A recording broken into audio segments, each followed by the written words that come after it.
إن الحمد لله نحمده ونستعينه ونستغفره ونعوذ بالله من شرور أنفسنا ومن سيئات أعمالنا من يهده الله فلا مضل له ومن يضلل فلا هادي له أشهد أن لا إله إلا الله وحده لا شريك له وأشهد أن محمدا عبده ورسوله لا نبي بعده أما بعد فيا عباد الله أوصيكم ونفسي بتقوى الله فقد فاز المتقون قال الله تعالى في القرآن العظيم أعوذ بالله من الشيطان الرجيم بسم الله الرحمن الرحيم يا أيها الذين آمنوا اتقوا الله حق تقاته ولا تموتن إلا وأنتم مسلمون وقال أيضا يا أيها الذين آمنوا اتقوا الله وقولوا قولا سديدا يصلح لكم أعمالكم ويغفر لكم ذنوبكم ومن يطع الله ورسوله فقد فاز فوزا عظيما صدق الله العظيم. Kaum muslimin sidang jamaah Jumat yang dimuliakan Allah, bersyukur kepada Allah dengan ucapan alhamdulillahi rabbil alamin. Bersyukur kepada Allah dengan perbuatan kita, yakni dengan kita melaksanakan semua yang Allah perintahkan dan kita tinggalkan semua yang Allah larang. Berselawat kepada baginda Nabi, Allahumma salli ala Sayyidina Muhammad wa ala ali Sayyidina Muhammad. Assalamu alayka ya Rasulullah. Jamaah Jumat yang dimuliakan Allah, tak terasa hari ini kita sudah memasuki hari ketiga di bulan Sya'ban 1444 Hijriah. Allah Subhanahu wa taala telah menyampaikan umur kita sampai ke bulan ini. Lalu apakah agaknya amal terbaik kita di bulan ini? Maka yang pertama yaitu memperbanyak puasa sunat. Sahabat Nabi Usama bin Zaid radhiyallahu anhu menjumpai Rasulullah dan bertanya, "Ya Rasulullah, lam araka tasumu syahran minasyuhuri ma tasumu min Sya'ban." Ya Rasulullah, aku tidak pernah melihat engkau berpuasa lebih banyak dalam satu bulan itu sebagaimana di bulan Sya'ban. Di antara 11 bulan selain Ramadan, aku tak pernah melihat engkau berpuasa lebih banyak kecuali di bulan Sya'ban. Apakah alasannya? Maka Nabi menjawab, "Dzalika syahrun yaghfulun nas anhu baina Rajabi wa Ramadan." Itulah bulan yang banyak dilalaikan orang. Terletak antara bulan Rajab dan bulan Ramadan. Orang mengagungkan bulan Rajab karena dia salah satu dari 4 bulan yang mulia, bulan haram. Di dalamnya terdapat suatu peristiwa Isra' Mi'raj. Orang mengagungkan bulan Ramadan karena merupakan penghulu dari segala bulan. Bulan diturunkannya Al-Quran, bulan yang penuh dengan rahmat dan ampunan, bulan yang di dalamnya ada malam Lailatul Qadar. Tapi di antara 2 bulan mulia itu ada satu bulan yang banyak orang lalai dan menyepelekannya. Maka Nabi SAW mengisi bulan itu dengan penuh ibadah, banyak puasanya, sehingga bulan itu pun menjadi mulia. Alasan kedua, mengapa Nabi banyak berpuasa di bulan Sya'ban? Wa huwa syahrun turfa'u fihi al-a'mal ila rabbil alamin. Pada bulan itu amal manusia selama setahun diangkat catatannya kepada Rabb semesta alam. Catatan amal kita selama 1 tahun, mulai dari Ramadan tahun lalu sampai bulan Sya'ban ini, disampaikan kepada Allah Subhanahu wa taala di bulan Sya'ban. Turfa'u fihi al-a'mal, amal diangkat pada bulan Sya'ban, kata Nabi. Fa uhibbu ay yurfa'a amali wa ana sha'im.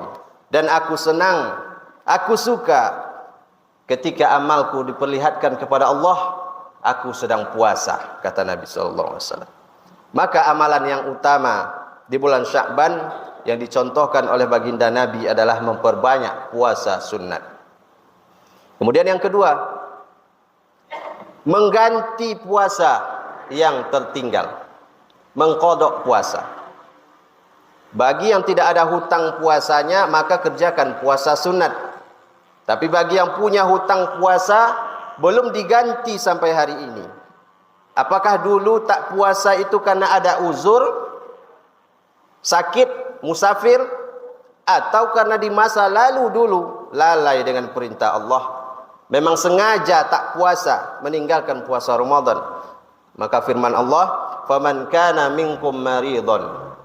Barang siapa di antara kalian sakit, au ala safarin, atau musafir, belum diganti sampai hari ini puasa yang dia tinggalkan itu karena uzur tadi, fa'iddatun min ayyamin ukhar, maka wajib menggantinya di hari yang lain. Maka kalau yang sakit dan musafir saja tetap diperintahkan wajib mengganti puasa itu, apalagi orang yang dulu dengan sadar dan sengaja tidak puasa Ramadan. Maka tak ada tawar-menawar. Sepakat jumhur ulama, semuanya wajib diganti. Akan menjadi hutang seumur hidup yang harus dilunasi. Lalu bagaimana kalau dia mati sebelum puasanya diganti? Apakah hutangnya itu akan lunas begitu saja? Maka kata Nabi, man mata, siapa yang mati, wa alaihi siyam, masih ada hutang puasanya, sama anhu waliyuhu, maka ahli warisnya wajib melaksanakan puasa untuknya. Bayangkan, sampai mati pun hutang puasa itu tak bisa lunas begitu saja. Ahli waris belum tentu bisa kita harapkan. Iya kalau mereka mau, iya kalau mereka tahu berapa jumlahnya. Apalagi kalau yang kita tinggalkan itu ahli waris yang tidak beriman dan tidak berilmu. Maka kemalangan yang besar bagi orang yang mati membawa hutang kepada Allah Subhanahu wa taala. Oleh karena itu, di bulan Sya'ban ini saat terbaik untuk kita mengqadha puasa-puasa yang tertinggal di masa lalu. Kita ingatkan pula istri kita, anak kita, orang tua kita, keluarga kita. Tanyakan apakah masih ada hutang puasanya. Kalau masih ada, maka ganti sekarang di bulan Sya'ban. Karena orang yang melaksanakan puasa dengan niat qadha di bulan Sya'ban, otomatis dia juga akan mendapatkan pahala puasa sunat bulan Sya'ban. Kemudian yang ketiga, dalam bulan Sya'ban terdapat satu malam yang punya keutamaan khusus.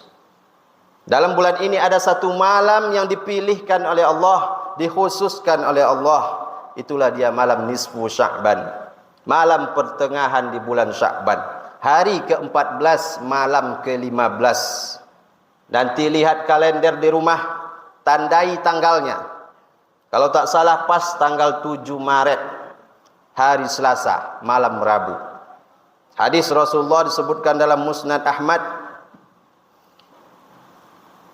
yuttali Allah Azza wa Jalla ala khalqihi lailatan nisfi min Sya'ban. Allah Subhanahu wa taala memperhatikan semua makhluknya pada malam nisfu Sya'ban. Apakah Allah tidak memperhatikan makhluknya di malam yang lain? Wa huwa samiul basir. Dia Maha mendengar, Maha melihat. Semua bumi yang basah, semua bumi yang kering dia tahu. Tidak ada satupun daun yang jatuh kecuali Allah tahu. Lalu apa makna Allah memperhatikan hambanya? Khalqihi fayaghfiru li jami'i khalqihi. Allah mengampuni seluruh makhluknya. Tidak ada amalan khusus yang disebutkan oleh Nabi. Maka nanti setelah sholat Isya, tidur kita cepat. Biar bisa bangun sekitar jam 1. Kita kerjakan sholat-sholat sunat.